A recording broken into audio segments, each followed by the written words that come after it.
Antes, por distintas consideraciones, iban muy paralelo a la formalidad. Ahora, los emprendedores y empresarios tienden mucho más a ser formales. Independientemente del tamaño de tu emprendimiento, siempre trata en la medida de tus posibilidades de asesorarte.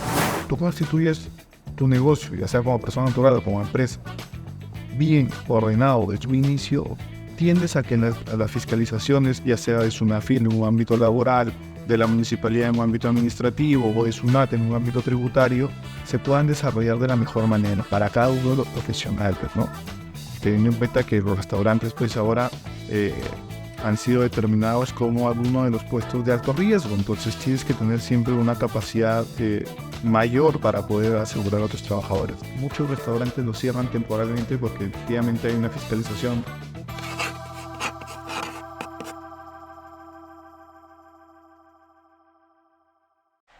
Bienvenidos a otro emocionante episodio de cocinandoelexito.pe. Yo soy Alexandra de León, creadora del contenido de este canal, en el cual encontrarás tips, herramientas, casos de éxito, de todo lo que tiene que ver en gestión de restaurantes con mi experiencia y también la experiencia de personas que están en el mismo rubro. El día de hoy vamos a hablar de un tema muy interesante que son aspectos legales para negocios gastronómicos. Por ello, tengo el honor de tener un invitado muy especial. Él es Sergio Vidal, es gerente legal del Grupo Masaris. También es emprendedor, tiene un estudio boutique, Vidal y Santos Abogados, con su esposa. Y asesoran a varias empresas. Y una de esas empresas somos nosotros, Grupo La Boca. Ya tenemos un tiempo trabajando con ellos, son unos capos. Y es por eso que lo tenemos hoy de invitado para hablar de estos temas bien interesantes y importantes para nuestros negocios. Bienvenido, Sergio. Ale, muchas gracias por la presentación. Un gusto poder estar aquí este día apoyándote. Un gusto para nosotros, Sergio. Ok, Sergio, te explico un poco cómo es la estructura de la entrevista. Como un restaurante. Tenemos las preguntas de entrada, de fondo y de postre. Las de entrada son para conocerte, romper el hielo. Las de fondo es donde ya hablamos un poco más del tema. Y las de postre ya son consejos, recomendaciones que nos puedas dejar a todos los que estamos viendo el episodio de hoy. Perfecto. ¿Está bien? Listo, empecemos con las preguntas de entrada. Un poco para conocerte, ¿cuál es tu plato favorito?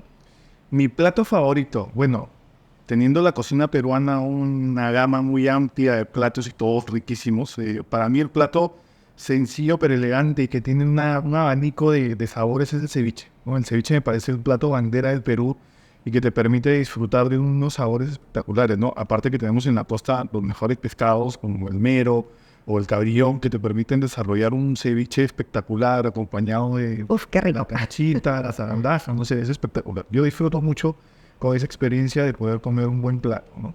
Sí, como me contabas, todos los fines de semana. Fijo un ceviche. En mi casa, la persona que nos apoya todo, en mi casa los sábados hace ceviche. Es Qué rico. fácil. Ok. Ahora cuéntanos, ¿qué te llevó a especializarte en derecho corporativo y de qué forma has visto que esto ha beneficiado a los dueños de restaurantes? Bueno, el derecho corporativo es una de las ramas del derecho en sí que te permite desarrollar una amplia posibilidad de gestión en las empresas, básicamente para poder asesorarlos en rubros muy básicos pero importantes, ¿no? Como es el derecho societario propiamente hablando, el derecho laboral, que habla de los trabajadores, el derecho comercial o civil, que habla precisamente de los contratos que tienes tú con tus proveedores, el derecho administrativo, que es la regulación que tienes tú con la entidad, que en este caso pueden ser las entidades que regulan, como la licencia de funcionamiento de la municipalidad, o en sí, INDECOPI, como el libro de reclamos, que más adelante seguro estaremos hablando de ello, y en sí varios más aspectos que definitivamente te permite como abogado poder asesorar a una empresa de manera integral, que es lo importante.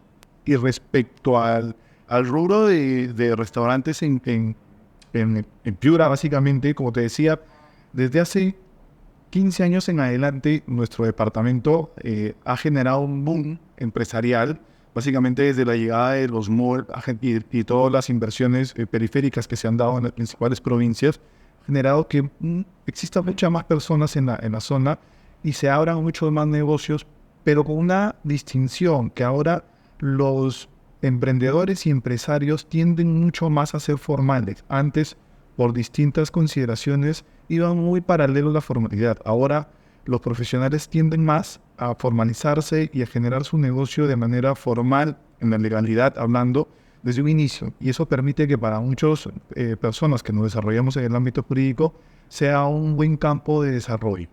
Por eso me interesó mucho también esta parte del derecho. En restaurantes es una amplia variedad de posibilidades que tienes tú para poder asesorar. Sí, este dato que has dado es bien interesante, ¿no? En realidad, claro, pueden ser por muchas causas, ¿no? Realmente, claro, yo, por ejemplo, veo desde que yo empecé con mi papá hace 7 años, sí, en realidad sí, nos hemos ido dirigiendo a ser más formales, ¿no? En todo sentido. Y claro, la diferencia que tiene de repente un restaurante es que abarca muchos campos, ¿no? No solo es proveedores, empleados, sino también está la parte de clientes, ¿no? Que ahí también hay aspectos legales bien interesantes que vamos a hablar. ¿Algún caso legal de la industria culinaria que te haya impactado, que haya sido desafiante? Mira, más que un desafío en sí, me reafirmó uno de mis principios que siempre trato de hacerles ver a mis clientes, es que independientemente del tamaño de tu emprendimiento, siempre trata en la medida de tus posibilidades de asesorarte. Indistintamente que si es un abogado que es tu amigo, o tratas un estudio, o un conocido, siempre trata de asesorarte. ¿Por qué? Porque me pasó que, salvando las distancias de ahora, uno de mis clientes tenía registrada su marca y efectivamente el internet y las redes sociales que hacen que el mundo sea mucho más chiquito. Entonces, una persona o un emprendedor en Lima había desarrollado todo su negocio con todas las similitudes que tenía mi cliente en Piura. Todas, incluso el nombre. Entonces, bajo esa perspectiva, cuando nos dimos cuenta, porque en las redes sociales, básicamente en un momento, le escribieron a él quejándose, lo que hicimos fue, obviamente, determinar de dónde venía, verificamos todo lo que tenía atrás este chico emprendedor y tenía, claro, bastante similitud con nuestra marca que se había registrado. Entonces ya tuvimos que actuar, enviarle una carta notarial y este chico, más allá de defenderse en el plano jurídico, entró mucho a tallar la parte emocional, ¿no? Nos decía o le decía a mi cliente que él era un pequeño emprendedor, que por favor lo deje, pero entendía que uno tiene que cuidar su marca, el goodwill, eso que los empresarios como tú tratan de siempre valorar y saber cuidar porque es la herramienta que más adelante o el día a día te da ese buen nombre que te permite seguir generando tu empresa, ¿no? Entonces tuvimos que actuar como se tenía que actuar, le prohibimos que use los mismos nombres y efectivamente el chico, pues lamentablemente, más allá del aspecto emocional que alegó, tuvo que cambiar de nombre, cambiar de colores y todo el sentido, ¿no? Entonces ese caso me reafirmó en que siempre, en la medida de sus posibilidades, trate de asesorarse. Claro, y toda la inversión en realidad que había hecho, ¿no? Bueno, sí, y ese caso un poco para ya aterrizarlo y no piensen de repente que fue de Barra del Chino. Exacto. ¿No? Fue un caso que nos pasó a nosotros como grupo. Justo Sergio ya estaba ya asesorándonos y pasó, ¿no? Entonces, claro, ya si vamos a la parte emocional era triste, ¿no? Porque, claro, hay una inversión de por medio, pero, claro, ya la formalidad y ya nosotros como una marca que ya estábamos posicionada, no podíamos permitir, sobre todo porque había detrás un reclamo de clientes y todo, ¿no? Entonces, exacto. Una de este tema emocional que tú como emprendedor en algún momento lo has podido vivir, tienes que saber cuidar lo que con tanto esfuerzo has podido lograr. Exacto, sí, así es. Es súper necesario el tema de capacitarse y asesorarse. Eso sí. Es básico. Es básico, sí. Ok, ahora ya terminando las preguntas de entrada, pasamos a las de fondo, ¿ok? Dime, ¿cuáles son los aspectos legales clave que crees que los dueños de restaurantes debemos considerar siempre al establecer un negocio? Mira, aquí la pregunta la puedo dividir en tres espacios-tiempo, ¿no? Al inicio, en el desarrollo y ya en la ejecución del negocio. Uh-huh. Al inicio, como te decía, siempre tienes que saber cómo se va a constituir tu negocio. Si vas a iniciar tu negocio como persona natural, si la vas a iniciar como una empresa, cuál va a ser la modalidad de empresa, si es 1, 2 socios, 3 socios, determinar dónde vas a iniciar tu negocio, si va a ser un local propio, va a ser un local alquilado y con qué personal vas a comenzar a desarrollarte. También para, en base a eso, poder determinar si vas a ser una micro, mediana o una empresa o con un régimen general y en sí varios aspectos que uno tiene que tener en cuenta de manera general, ¿no? Que es, como te decía, un aspecto civil, que es con los contratos que tienes con el dueño del local, si no eres tú el propietario, los contratos laborales que tienes con tus primeros trabajadores, saber que no puedes contratar sujetos a plazo, no de manera indeterminada, también ver cómo te registras si vas a hacer una empresa, En SUNAT. En SUNAT, después cómo te registras, bajo qué régimen. Y después de eso ya viene la parte del desarrollo, ¿no? Saber que tus contratos iniciales que has pactado se puedan desarrollar en el primer año o los primeros meses para ver cómo te va funcionando y también llegar a tu punto de equilibrio, que hay algo que tienes que tener muy en cuenta, ¿no? Todo negocio subsiste siempre y cuando mantengas tu punto de equilibrio, que eso como abogados también tenemos que tender a asesorar, básicamente para poder influir en que el negocio sea rentable, ¿no? Porque claro, nosotros como abogados al fin y al cabo también somos parte de esa inversión. Si a ustedes les va bien, nosotros vamos a seguir teniendo trabajo, ¿no? Entonces, ¿cómo puedo yo desde mi punto de vista legal brindarte las herramientas para que sustentes todos los gastos, para que puedas tratar en la medida de lo posible de disminuir tu renta, para que todas tus facturas puedan influenciar en tu IGB, para tu crédito fiscal y tu débito fiscal, cómo sacar tus utilidades, cómo puedes hacer la repartición de utilidades, los gastos, como te decía. Todo eso influye en esa primera etapa, ¿no? Y la etapa final, o la etapa ya cuando muchos dicen el negocio camina solo, es saber llevar un buen compliance, ¿no? Un buen seguimiento de todos estos documentos iniciales que también van de la mano con todos los títulos habilitantes que tienes que sacar administrativamente hablando, ¿no? Que es la licencia de funcionamiento, el INDECI, que no se te venzan, que siempre, bueno, la licencia de funcionamiento no se vence, pero el INDECI se renueva, y tus contratos también saber hasta qué punto los puedes renovar, que ya es la última etapa, ¿no? Hacerle seguimiento cuando el negocio camina solo, pero en sí los documentos siempre tienen que estar actualizados y se va creciendo, ¿no? Claro, porque ahí es donde ya también entran las auditorías de estas instituciones externas, ¿no? SUNAFIL, SUNAT, claro. Entran las municipalidades. Entonces ahí es donde todos corren, pero claro, o sea, mientras todo esté ordenado, por así decirlo, no deberíamos improvisar, por así decirlo. Exacto. Cuando tú constituyes tu negocio, ya sea como persona natural o como empresa, bien ordenado desde un inicio, tiendes a que las fiscalizaciones, ya sea de SUNAFIL en un ámbito laboral, de la municipalidad en un ámbito administrativo o de SUNAT en un ámbito tributario, se puedan desarrollar de la mejor manera para cada uno de los profesionales, ¿no? Y teniendo en cuenta que los restaurantes, pues ahora han sido determinados como alguno de los puestos de alto riesgo, entonces tienes que tener siempre una capacidad mayor para poder asegurar a tus trabajadores. Ahora hablemos del cumplimiento de regulaciones, salud y higiene alimentaria. ¿Cómo crees que podríamos nosotros garantizar ese cumplimiento?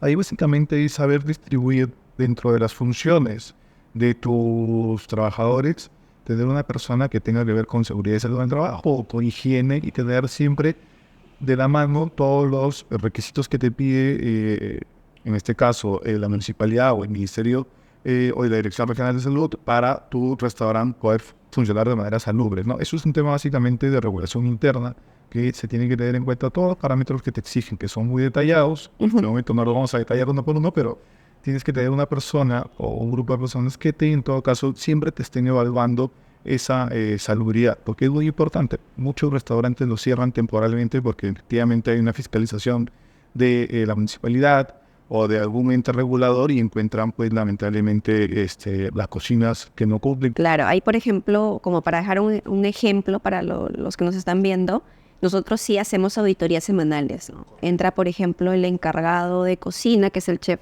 ejecutivo, y él hace las auditorías junto con otras señoritas de calidad, ¿no? Entonces, claro, ya es porque de repente ya tenemos un equipo, ¿no? Pero en realidad, pues, cuando se comienza, el mismo dueño incluso es el que entra y revisa, porque si es necesario, o sea, la cocina es el corazón del negocio, ¿no? Entonces, definitivamente, pues no, o sea, no solo porque llegue alguien a inspeccionarnos, sino también por un tema de mantener la calidad, mantener la salud, o sea, para nuestros clientes, para nuestros trabajadores, ¿no? Entonces es un tema también de concientizar, ¿no? a los emprendedores. La calidad es un punto clave en todo negocio si quieres subsistir, porque tu cliente que se va satisfecho no solamente regresa, sino que replica lo bien que la pasó en su restaurante, que no es un aspecto muy jurídico, pero es un aspecto de que impacta, claro. Y cuando hablas de esta parte de seguridad, ¿no? Seguridad y salud en el trabajo, que ya, o sea, va un poco separado de lo que es higiene, ahí podemos, por ejemplo, tomar en cuenta las capacitaciones de seguridad. Claro, son muy importantes. En el Perú, desde el 2011 se promulgó la Ley de Seguridad y Salud en el Trabajo y en el 2012 se promulgó su reglamento. Entonces, y se ha ido desarrollando todo un abanico de obligaciones desde esa ley y su reglamento. Es por eso que nace una FIL, básicamente para poder fiscalizar lo que la Ley de Seguridad y Salud te requería, además de otros aspectos. Y se tiene que tener muy en cuenta en los restaurantes porque también, al igual que muchas otras empresas, es una empresa donde tienes que tener a tus trabajadores con unos deberes y unas obligaciones y unos derechos a favor para cautelar que puedan desarrollar su trabajo de una manera ergonómica, ¿no? Y además brindando las seguridades mínimas para que puedan desarrollarlo de manera segura, ¿no? Entonces es por eso que hace un momento te decía, incluso en estos últimos años se ha determinado que el chef o el trabajo en cocina es un trabajo de alto riesgo y por eso ahora se les exige SCTR. un IPRC y además todo un abanico de capacitaciones básicamente para poder acreditar de cara a una auditoría, es una FIL que cumples con los requisitos que te exigen la norma, ¿no? Y por eso es que se tiene que tener un supervisor de seguridad quien hace las veces de todo caso de fiscalizador que se cumpla a la interna lo que te exige en este caso la norma de seguridad y salud en el trabajo. Ok, bien interesante. Vayamos ya al tema de propiedad intelectual, ¿no? ¿Qué consejos nos darías para proteger, por ejemplo, lo que son nuestras marcas, las recetas? En el Perú existe Indecopi, ¿no? Que es el órgano encargado precisamente de regular el tema de las marcas y el secreto industrial respecto a las recetas, ¿no? En el tema de marcas, como nos ha pasado antes, todo emprendedor que tenga una marca o que tenga en sí un logo desarrollado que quiere comenzar a generar, tiene que en todo caso hacer una búsqueda que se puede hacer por internet, y no es difícil, para saber si tu marca ya existe antes en el mercado. Si hay otra persona que ya registró tu marca, tu logo, que puede ser denominativo o marca mixta en este caso, ¿no? Y con eso te aseguras mucho de los aspectos que más adelante vas a generar, ¿no? Porque a partir de tu marca, tu logo, cómo te domines, tú vas a comenzar a desarrollarte en el mercado y te van a comenzar a reconocer. Entonces, en el Perú existe el tema del registro de marcas, que es un tema muy importante, que no es un tema complejo y que te ayuda mucho en todo caso para de cara en adelante saber defender esa marca que tú estás generando poco a poco y que otra persona no la replique. Exacto. Y además existe el tema de que el secreto industrial, que para algunas veces se puede dar para las recetas, pero es un tema más complejo, no es tan sencillo de desarrollar y te exige todos unos requisitos. En el Perú muy pocas veces se desarrolla, lo hacen las grandes industriales, las cadenas industriales que traen estas franquicias, que generan esos mecanismos de defensa de sus recetas, pero en sí el pequeño o mediano empresario no lo desarrolla porque es un aspecto un poco más complejo, pero está y te podría permitir. Ahora, ¿cómo puedes, desde tu punto de vista de pequeño o mediano empresario, defender tus recetas o ese goodwill o know-how que tú sabes desarrollar, que no lo tiene la competencia, pero lo tienes tú y efectivamente es un punto a favor? Bueno, en los aspectos laborales puedes a tu personal que tienes contratado hacerles unos convenios o el mismo contrato de trabajo, interponer unas cláusulas donde cautelas en sí los secretos profesionales, que hay una confidencialidad, una no competencia, mientras trabajen aquí no pueden trabajar para un negocio que tenga un objeto social similar o parcial igual, y con eso puedes en todo caso cautelar tu know-how de manera eficiente en un ámbito laboral. Hablamos de venta, recetas, ¿no? Que sí o sí tiene que estar resguardada. Clientes, claro. Clientes, sabes con qué cotidianidad vienen, qué les gusta. Entonces todo eso sí es importante que al momento que más o menos desarrollas tu negocio sepas inculcárselos a tus trabajadores y en todo caso que quede como un deber, una obligación para que todo ese conocimiento que tú has desarrollado no sea pues trastocado. Y hablando ya del tema laboral de empleados, ¿qué desafíos tú has identificado que afrontamos los emprendedores o bueno el rubro gastronómico al momento de contratar, hablando de contratos laborales para empleados? Sí, mira, en el ámbito de restaurantes existe en principio una gran condición, que es hay una alta rotación de trabajadores, propio del sector y de las funciones que realizan. Hay una alta rotación, ¿no? Entonces, ahí lo que en principio se tiene que determinar es, siempre se tiene que hacer un contrato laboral, siempre, porque en definitiva es mejor hacer un contrato laboral a tener una persona sin contrato por recibo por honorarios de ellos, y costo-beneficio de cara a una fiscalización es una FIL o el Ministerio de Trabajo, le sale muchísimo más costoso pagar la multa, ¿no? Entonces, ahí lo que se tiene que hacer es todo contrato de trabajo que se inicie, pues se inicia con un periodo de prueba de 3 meses por lo menos, si es un personal no calificado como de confianza o dirección, y con eso se le va evaluando. Pero además de eso, existe también la posibilidad de que tu negocio recién empieza o recién ha empezado en unos años, contrate sujeto a modalidad, ya sea por un inicio de actividades o por un incremento de actividades. Entonces, tienes tú la posibilidad como empresario de contratar a plazo fijo de 6 meses, un año, en caso que tú le quieras dar, no máximo de 3. Y ahí vas verificando, ¿no? Ese es uno de los grandes retos que tenemos como profesionales, saber identificar las posibilidades que te brinda la ley, para que tú también tengas la posibilidad de tener un control permanente sobre tus trabajadores.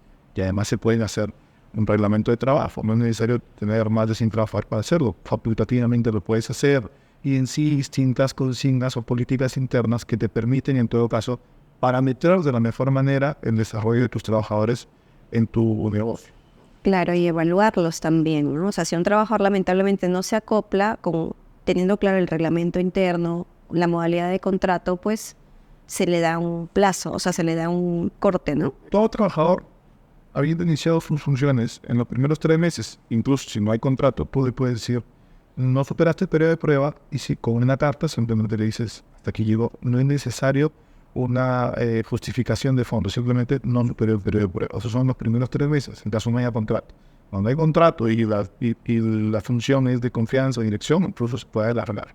Entonces es bueno que los emprendedores o los empresarios que desarrollan este ámbito de restaurante sepan esas posibilidades que les permite la norma para poder siempre estar atentos. Claro, y de cara al empleado, algo que, aparte de la rotación, ¿no? Algo que nos ha pasado, ahorita ya es menos, era ya que el trabajador no quería a veces entrar por el tema de los aportes, ¿no? Entonces, claro, cambiar ese chip de no quiero porque me descuentan tanto, pero no es un descuento, es un aporte, ¿no? A tu AFP, a tu NP, es también difícil, ¿no? Ese es como te decía, esa formalidad que hemos venido desarrollando en los últimos años todavía en alguna medida se resiste, y en las personas a veces se resiste eso porque ellos quieren llevarse su sueldo neto o completo, como ellos lo denominan, ¿no? Pero hay que saber que se tienen que aportar de salud, que tienen un seguro de salud, que se tienen que aportar a AFP, que en todo caso si pasa tienen que pagar renta, ¿no? Claro. Pero son a veces conceptos que muchas veces no te quieren entender o no pueden entender. Y los beneficios, eso es lo que... Sujetos, ¿no? Son sus 12 sueldos, efectivamente iniciar sus 12 sueldos, sus CTS, su gratificación, sus vacaciones. Cuando lo ven de manera general, entienden. Y los seguros, ¿no? La verdad que ya en el sector gastronómico pues está el SSTR, el seguro de vida ley también, ¿no? Ahora hablemos de contratos ya a proveedores o socios, ¿no? ¿Qué implicaciones legales debemos tener en cuenta al momento de de generar un contrato o firmar un contrato con proveedores, socios comerciales o socios, ¿no? Socios accionistas? Correcto. Mira, aquí básicamente como hablábamos hace un momento, si tú vas a emprender tu negocio como una persona jurídica, entiendo, ahí se proyecta un estatuto básico que es el acuerdo de voluntades entre los socios para saber cómo se va a llevar la vida de la empresa, ¿no? Desde el objeto social, en sí, cuánto va a ser el capital social, la dirección de la empresa, cuáles van a ser las funciones, quién va a ser el gerente, cuáles van a ser los cargos, cuáles son las obligaciones en la distribución de las acciones, en sí cómo se puede hacer la transferencia de acciones y un sinfín de posibilidades que tú puedes regular de manera interna primero con tu socio o con tus socios. Entonces eso es muy importante en sí que te lo desarrolle un abogado, eso sí, porque ese documento se inscribe en registro público. Para inscribir siempre va a ser una notaría. Existe muy buena notaría en privada, pero además es importante que tú sepas entender cada una de las obligaciones que están ahí, ¿no? Porque, claro, al inicio todo es muy fácil de digerir porque estás con toda la vehemencia, por así decirlo, de comenzar tu negocio, ¿no? Pero conforme se van desarrollando las situaciones, siempre regresas a ver qué pactaste con tu socio para saber cómo vas a llevar el negocio, ¿no? Y eso es muy importante tenerlo claro. Eso es de cara interna con tus socios o tu socio al momento de desarrollar el negocio. Pero también existen los contratos de cara externa, ¿no? que son básicamente con tus proveedores, con tus terceros, que ahí tienes que saber cómo regular los derechos y obligaciones. Básicamente existe, por ejemplo, con un tercero básico que es si tu local no es propio, con la persona que te arrienda el local, pactar un contrato es importante. Mucho más importante si tu inversión va a ser a largo plazo, que ese contrato quede por escritura pública y se inscribe en la partida en todo caso de la propiedad, porque eso te permite que de cara al futuro, si el propietario vende el bien, ese contrato inscrito en registros públicos le es oponible al que va a comprar o al que compró. Entonces tú permaneces en el lugar, te mantienes. Esos contratos son importantes. También son importantes los contratos que tienes con tus principales proveedores para saber cuál es el objeto que se va a realizar, el plazo, las obligaciones, los deberes que tienen, los derechos que también tienen, cómo se les va a pagar en caso hubiese una penalidad o no por el incumplimiento. En caso hubiese alguna diferencia, también siempre es bueno dejar determinada dónde se van a desarrollar las controversias. Y básicamente porque también eso después te permite de cara a sustentar el gasto, ¿no? Que es muy importante en el negocio, como hemos hablado de manera anterior. Entonces, al interno es importante saber marcar las reglas de juego con tus socios, y a la externa es importante saber marcar bajo qué obligaciones y qué derechos te desarrollas con tus principales proveedores. No clientes, proveedores, que son, de cierto punto, tus socios estratégicos también. Exacto. Como la persona que te alquila el local, o de repente el que te desarrolla el delivery, de seguro hablaremos, o en sí algunos otros importantes servicios, ¿no? Sí, con esto que has mencionado el delivery, por ejemplo, nosotros trabajamos con lo que son estas aplicaciones de pedidos ya Rappi. Y claro, en algún momento entre gestores de restaurantes preguntábamos, ¿no? Ellos nos hacen firmar un contrato y todo. ¿Qué tanta es totalmente válido el tema de la comisión? Porque claro, actualmente uno en temporada de pandemia aplicaba porque realmente sí era un salvavidas para nosotros, ¿no? Pero ahora que ya pues en Piura al menos, que entendería en Lima, ¿no? Pero en Piura donde la gente pues por las distancias prefiere ir y comer en mesa, ¿no? Incluso yo estaba evaluando el tema de ya darle de baja en alguno de los locales. O sea, ¿qué nos puedes decir de eso? Bueno, los contratos con estas grandes empresas son contratos de adhesión. ¿Por qué contrato de adhesión? Porque tú básicamente no tienes la posibilidad de cambiar nada de lo que está ahí debidamente regulado, sino es o firmas o no coges el servicio. Depende mucho del giro del negocio, dónde está focalizado, para qué se va a desarrollar, si lo toma o no. Desde un punto de vista jurídico, lo que sí hay que tener en cuenta es que si firmas un documento, tienes que cumplir.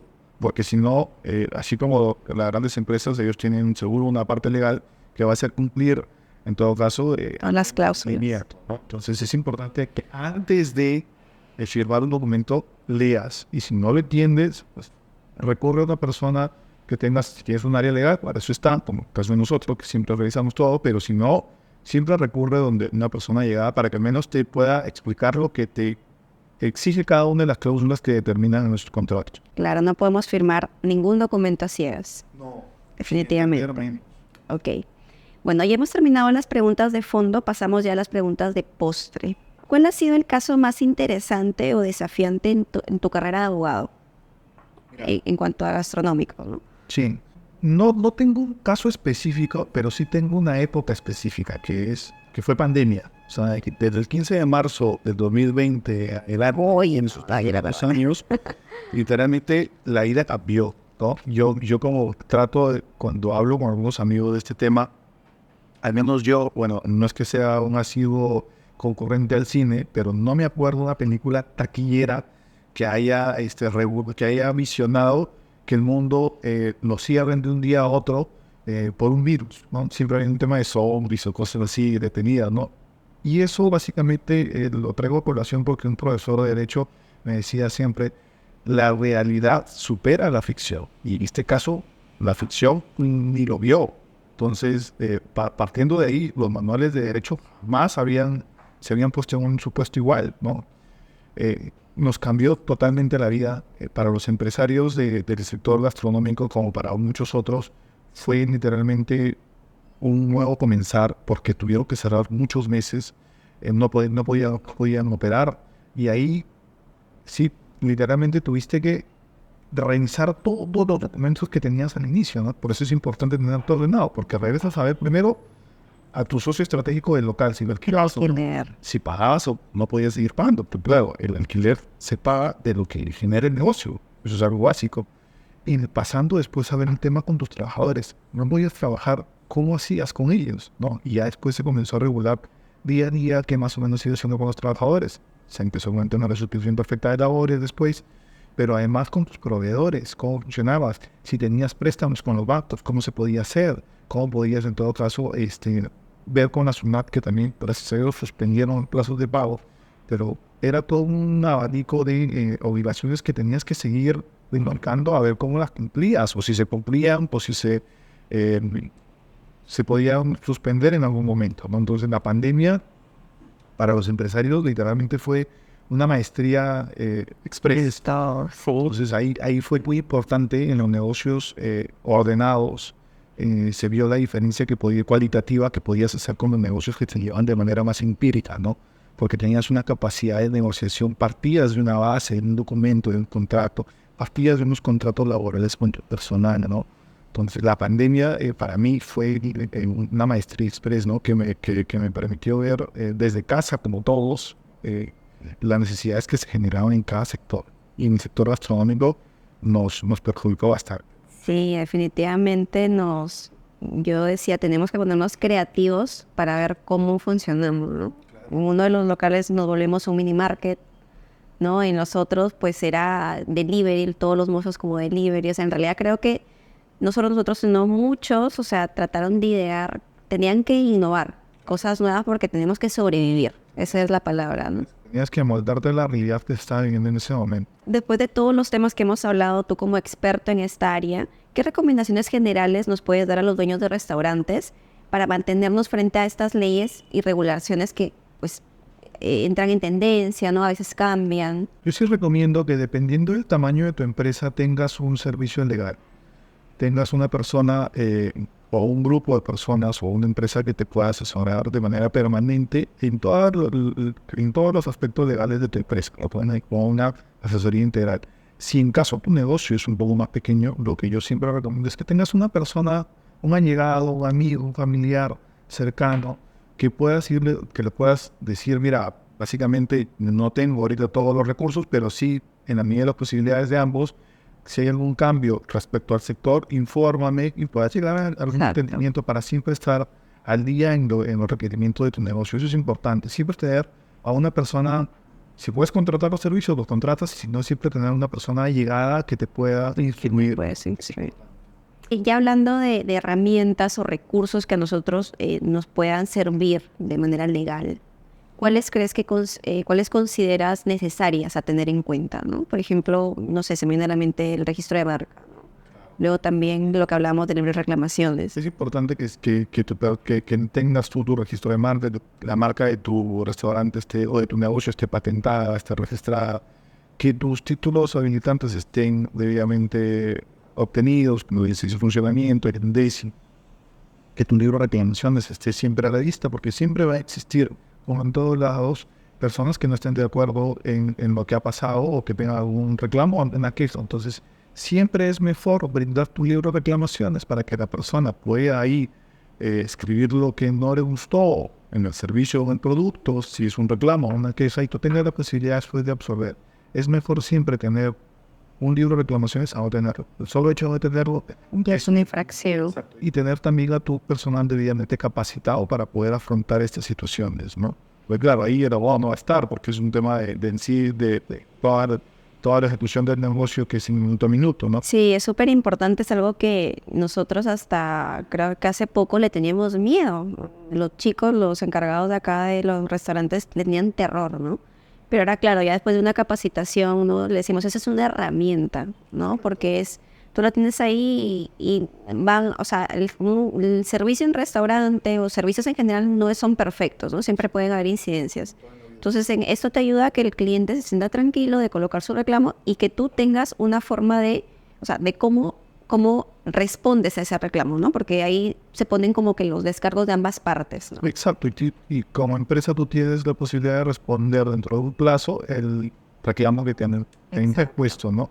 o si es una queja no es necesario responder, pero siempre tienen la capacidad de poder responder al cliente, hacerle ver qué ha pasado y en todo caso a la interna también verificar de manera, por así decir, tácita, cómo se está desarrollando tu negocio, ¿no? ¿Qué ha pasado en el caso concreto?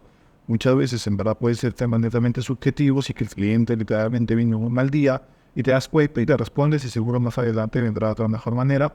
O también un tema objetivo que tienes que saber mejorar, ¿no? Sí, definitivamente sí. Con estas preguntas hemos terminado. Quiero agradecer tu tiempo. En realidad, creo que esta información es de bastante valor para todos los que están empezando, los que ya estamos en desarrollo. Como tú mismo lo dijiste, hay etapas del negocio, ¿no? Yo me quedo con este consejo que nos diste de siempre buscar orientación, ¿no? Es algo que yo también siempre digo. O sea, si es que puedes pagar un servicio en buena hora, si es que no, siempre mantenerte al día, orientado. Ahorita también con la tecnología, con las redes sociales, tenemos bastante llegada. Este material que te puede instruir. Hay muchos profesionales que tienen sus blogs personales o sus páginas en sí que te pueden instruir en cada momento del desarrollo de tu negocio. Exacto. Sí, en realidad información tenemos un montón. Bueno, espero que este episodio haya sido, definitivamente, va a ser de mucho valor para todos. Sergio, nuevamente gracias de verdad por tomarte este tiempo. Los invito a suscribirse al canal, darle clic en la campanita para que sean los primeros en enterarse cuando haya un nuevo episodio. Gracias y hasta la próxima.